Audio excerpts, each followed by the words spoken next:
الحمدللہ والصلاة والسلام علی رسول اللہ وعلی آلہ وصحبہ وموالہ۔ محترم بھائیوں اور بزرگوں، السلام علیکم ورحمۃ اللہ وبرکاتہ۔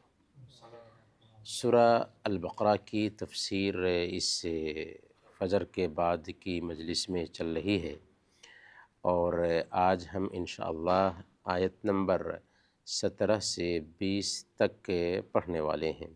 ان آیات میں منافقین کی مثال بیان کی گئی ہے، اور قرآن کریم کے مضامین میں سے ایک مضمون ہے جسے امثال القرآن کہا جاتا ہے۔ امثال القرآن کا مطلب ہوتا ہے قرآن کی مثالیں۔ اللہ تعالیٰ نے قرآن کریم میں بہت ساری مثالیں بیان کی، اور اللہ فرماتا ہے وَتِلْكَ الْأَمْثَالُ نَضْرِبُهَا لِلنَّاسِ وَمَا يَعْقِلُهَا إِلَّا الْعَالِمُونَ، کہ ہم لوگوں کے لیے مثالیں بیان کرتے ہیں، ان مثالوں کو وہی جانتے ہیں جو عقل رکھنے والے ہوں۔ تو اللہ رب العالمین نے عقل رکھنے والوں کے لیے بہت ساری باتیں اپنی کتاب میں مثالوں کے ذریعہ بھی بیان کی ہیں۔ تو ان آیات میں منافقین کی صفات کو دو مثالیں دے کر کے بیان کی ہیں۔ اللہ تعالیٰ فرماتے ہیں اعوذ باللہ من الشیطان الرجیم، بسم اللہ الرحمن الرحیم، مثلهم كمثل الذي استوقد نارا فلما أضاءت ما حوله ذهب الله بنورهم وتركهم في ظلمات لا يبصرون۔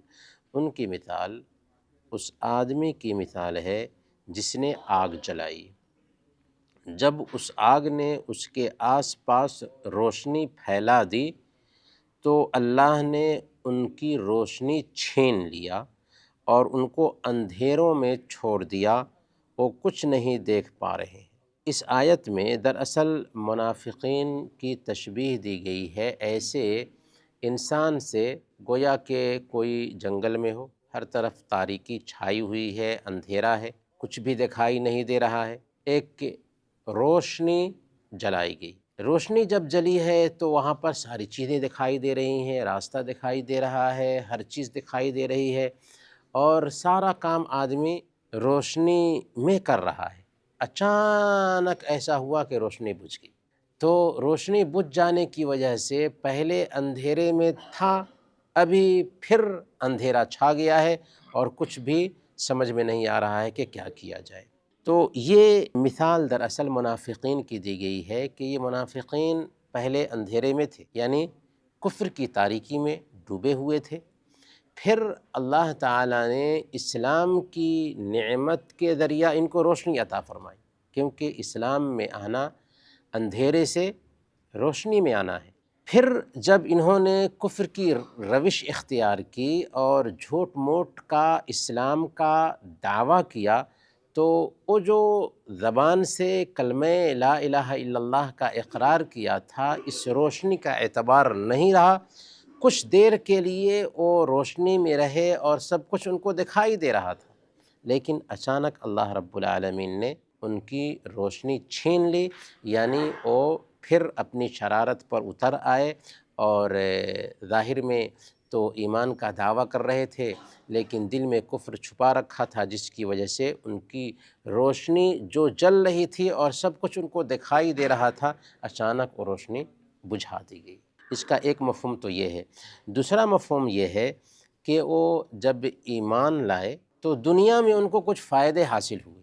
کن کو؟ منافقین کو۔ یعنی پہلے وہ اندھیرے میں تھے، ایمان لائے تو روشنی میں آ گئے، یعنی دنیا میں ان کو کچھ فائدے حاصل ہوئے۔ مثال کے طور پر ان کو مسلمانوں میں گنا جانے لگا، ان کی رشتہ داریاں مسلمانوں کے بیچ ہونے لگی، اسی طریقے سے جنگ میں ان کو مال غنیمت سے ملنے لگا۔ لیکن جب ان کی موت ہوئی تو وہ اندھیرے میں آ گئے، کیونکہ دنیا میں تو وہ فائدہ حاصل کر لیے، پر مرنے کے بعد اب کچھ فائدہ ان کو ملنے والا نہیں ہے۔ ان المنافقین فی الدرک الاسفل من النار، کہ منافقین جہنم کے سب سے نیچے والے حصے میں ہوں گے۔ لیکن اس کا جو کلیئر اور واضح مفہوم ہے وہ یہی ہے کہ وہ پہلے اندھیرے میں تھے، پھر وہ روشنی میں آئے، یعنی پہلے کفر میں تھے، پھر ایمان قبول کیا تو روشنی میں آئے، لیکن کفر کی روش اختیار کرنے کی وجہ سے ساری روشنی جاتی رہی اور پھر وہ اندھیرے میں آ گئے۔ ذالک بأنہم آمنوا ثم کفروا فتبع علی قلوبہم، یہ اس لیے کہ وہ ایمان لائے پھر انہوں نے کفر کیا تو ان کے دلوں پر مہر ڈال دیا گیا۔ تو یہ واضح مفہوم ہے۔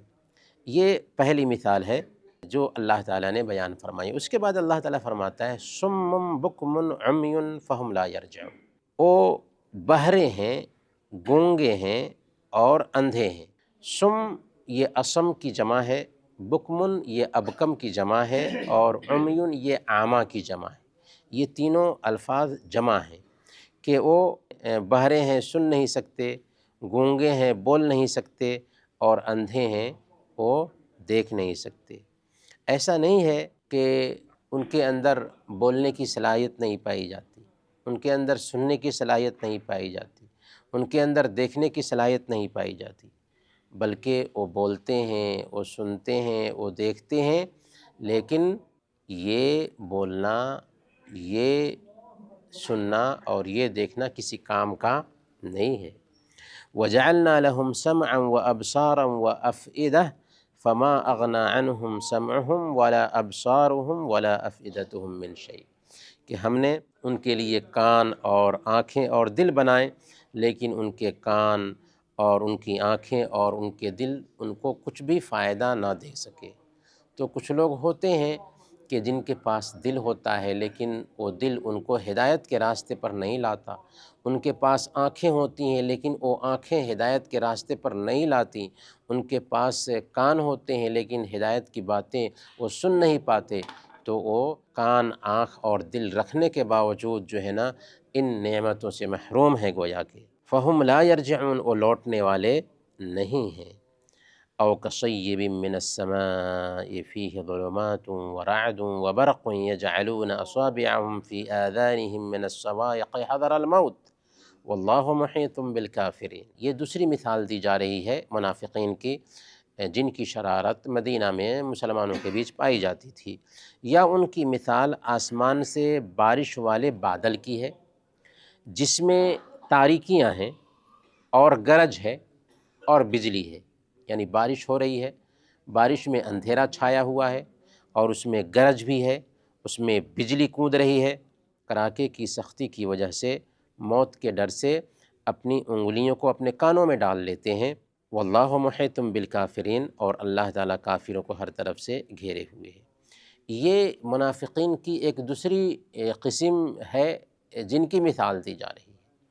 یہ قسم کیا تھی کہ کچھ منافقین تھے، بلکہ اکثر منافقین کا یہی حال ہوتا ہے۔ یہ دوسری مثال سمجھ سکتے ہیں کہ جب اسلام کو غلبہ ملتا ہے تو یہ مسلمانوں کے ساتھ اپنے آپ کو ثابت کرتے ہیں، لیکن جب جنگ کی نوبت آتی ہے اور آزمائش کا موقع ہوتا ہے تو ان کی حالت خراب ہونے لگتی ہے۔ تو اسی کو اللہ تعالیٰ نے اس میں بیان فرمایا ہے، دوسرے قسم کے منافقین کی مثال، کہ آسمان سے بارش ہوئی تو بارش میں اللہ رب العالمین کی رحمت اترتی ہے تو یہ اچھی چیز ہے، لیکن اس بارش میں تاریکیاں ہیں، گرج ہے اور بجلی ہے، یعنی اللہ رب العالمین نے ہدایت دیا اور ہدایت دینے کی وجہ سے اسلام کی نعمت ملی، اسلام کی یہ نعمت خیر کا سبب بن رہی ہے سب لوگوں کے لیے، لیکن اس نعمت کے ساتھ ساتھ جب جنگ ہوتی ہے، جب آزمائش ہوتی ہے تو اس میں وہ گھبرا جاتے ہیں، لیکن جب جنگ ختم ہوتی ہے، مال غنیمت ملتا ہے تو ہمارے ساتھ آ جاتے ہیں، مسلمانوں کے ساتھ آ جاتے ہیں۔ تو گویا کہ اس میں دراصل منافقین کی اس شکل کو بیان کیا جا رہا ہے کہ جب مسلمان آزمائش میں ہوتے ہیں تو وہ بھاگتے ہیں مسلمانوں سے، لیکن جب مسلمان آرام میں ہوتے ہیں، مسلمانوں کو نعمت ملتی ہے تو وہ اپنے آپ کو مسلمانوں کے بیچ کرنے کی کوشش کرتے ہیں۔ اسی کو بارش سے تعبیر کی گئی ہے، بارش سے مراد یعنی اسلام ہے، لیکن اس بارش میں گرج بھی ہے، بجلی بھی ہے، تو اسلام کے ساتھ ساتھ انسان کی آزمائش بھی ہوتی ہے۔ تو جب آزمائش ہوتی ہے نا تو یہ اپنے آپ کو کنارہ پہ کر لیتے ہیں، اسی لیے اللہ تعالیٰ نے ایسے صفات رکھنے والوں کی مثال دی، کہا وَمِنَ النَّاسِ مَن يَعْبُدُ اللَّهَ عَلَى حَرْفٍ، کہ لوگوں میں سے کچھ لوگ ایسے ہیں جو کنارے میں رہ کر کے اللہ کی عبادت کرتے ہیں، کنارے میں رہ کر کے، سامنے میں آ کر کے اللہ کی عبادت نہیں کرتے۔ فَإِنْ أَصَابَهُ خَيْرٌ اطْمَأَنَّ بِهِ وَإِنْ أَصَابَتْهُ فِتْنَةٌ انقلب عَلَى وَجْهِهِ، اگر ایسے لوگوں کو فائدہ ملتا ہے تو خوش ہو جاتے ہیں، لیکن اگر کسی طرح کی تکلیف آتی ہے تو منہ پھیر لیتے ہیں۔ خسر الدنیا والآخرہ ذَلِكَ هُوَ الْخُسْرَانُ الْمُبِينُ، وہ دنیا میں بھی گھاٹا اٹھانے والے ہیں، آخرت میں بھی گھاٹا اٹھانے والے ہوں گے، اور یہی سب سے بڑا نقصان ہے۔ تو کہنے کا مطلب یہ ہے کہ کچھ لوگ ایسے ہوتے ہیں جو مسلمانوں کے ساتھ اندر سے نہیں ہوتے بلکہ کنارے سے ہوتے ہیں، اور وہ ظاہر کرتے ہیں کہ ہم مسلمان ہیں۔ مسلمانوں کو تکلیف آتی ہے تو وہ کنارہ پہ ہو جاتے ہیں، لیکن مسلمان جب آرام میں ہوتے ہیں تو کیا کرتے ہیں؟ وہ مسلمانوں کے ساتھ ہونے کا دعویٰ کرتے ہیں۔ تو یہ نفاق ہے جس کی مثال اللہ تعالیٰ نے یہاں پر دی۔ یکاد البرق یخطف ابصارہم، قریب ہے کہ بجلی ان کی آنکھوں کو اچک لے۔ کلما اضاء لہم مشوا فیہ، کہ جب ان کے لیے روشنی کر دیتی ہے تو اس میں وہ چلتے ہیں۔ وَإِذَا أَظْلَمَ عَلَيْهِمْ قَامُوا، اور جب ان پر تاریکی چھا جاتی ہے تو کھڑے ہو جاتے ہیں۔ وَلَوْ شَاءَ اللَّهُ لَذَهَبَ بِسَمْعِهِمْ وَأَبْصَارِهِمْ، اگر اللہ چاہتا تو ان کے کان اور ان کی آنکھوں کو لے جاتا۔ ان اللہ علی کل شیء قدیر، بے شک اللہ تعالی ہر چیز پر قدرت رکھنے والا ہے۔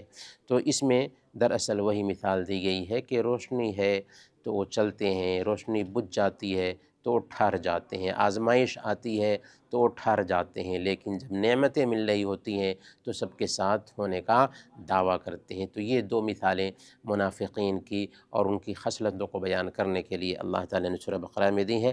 اللہ تعالیٰ سے دعا ہے کہ اللہ تعالیٰ ہم سب کو نفاق کے صفات سے بچائے رکھے، آمین۔ وصلی اللہ علی نبینا محمد وعلی آلہ وصحبہ۔